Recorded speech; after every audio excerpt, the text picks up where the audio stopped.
Sabi ko, may kamag-anak na yun eh. Meron? Oh! Aray na! Lalaki! Wow! Wow! Mainit na talaga. Uy! Uy! Uy! Meron? Lo! Lo! Up! Yun! Laki! Laki! Uy! Uy! Uy! Uy! Yan yung tumakbo na so. Yun yung kanina siguro. Okay. Ikot-ikutan lang namin itong isang ano na to. Malagi ko maraming na ano dito, na corner na isda, na hibasan. Ito, suso, bumula oh. Ito to, parang may bumula dito. Yun. Gurami siguro.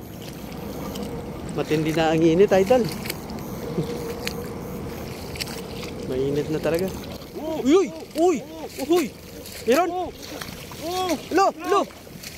Up! Yun! Laki! Laki! Ang laki so! Uy! Lo! Grabe tibay! So, huwag tigilan.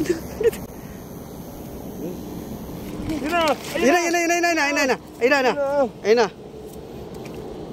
Oh! Grabe! Lo! Parang bata. Grabe. So, grabe naman yan so. Galing. Grabe. Nahubo na yung ano niya. Alas na sobrang laki. Grabe. Panalo so.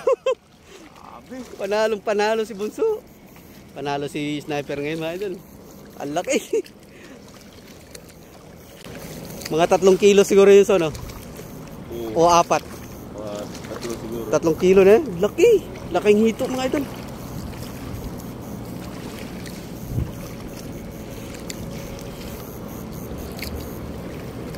Baka may mga kamag-anak pa yan. Ayun na so, gumalaw doon. Yun, kasasabi ko lang. Yan na. Yan na. Oo, sabi ko. May kamag-anak na yun eh. Meron? Oh! Aray na! Lalaki! Wow! Wow! Laki nun! Uy! Quality so! Mamamaw na naman! Mamaw na naman! Allah! Sus! Grabe so! Swerte mo ngayon! Sobrang swerte mo ngayon! Kasasabi ko pa lang baka may kamag-anak! Tamaan ka agad! Ito yung ganitong ano mga idol, masarap mga oriente pagka maraming huli. Kahit mainit. Walang pagod. Tanggal ang pagod.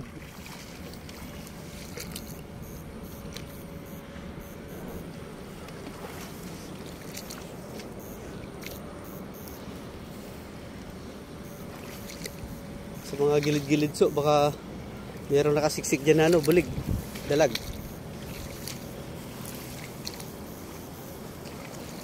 Minsan pag mainit yung panahon, nasa gilid lang sila eh. Nagsalilo. Nakasalilong lang.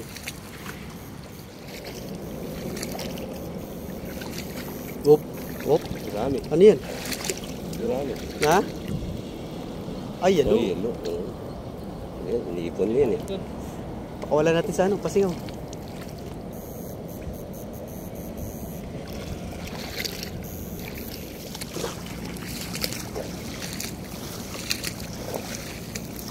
Yan, hipon.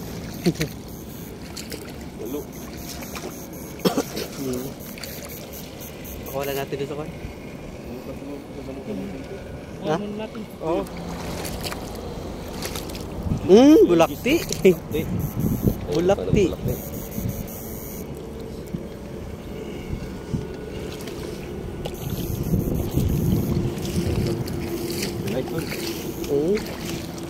Init. Mukhang ano na. Mukhang sumisilip na yung ano, summer. Ganda para marami tayong may ispatan. Pagka abang-abang lang kayo sa mga vlog namin mga idol, sa mga palisdaan na ano, patuyo. Hindi po na yung mga tubig. Pagka summer na, marami nang papatuyo na palisdaan. Pero ito yung spot na pinaka-paborito ko mga idol kasi ang ganda ng view. Kita mo yung bundok Arayat.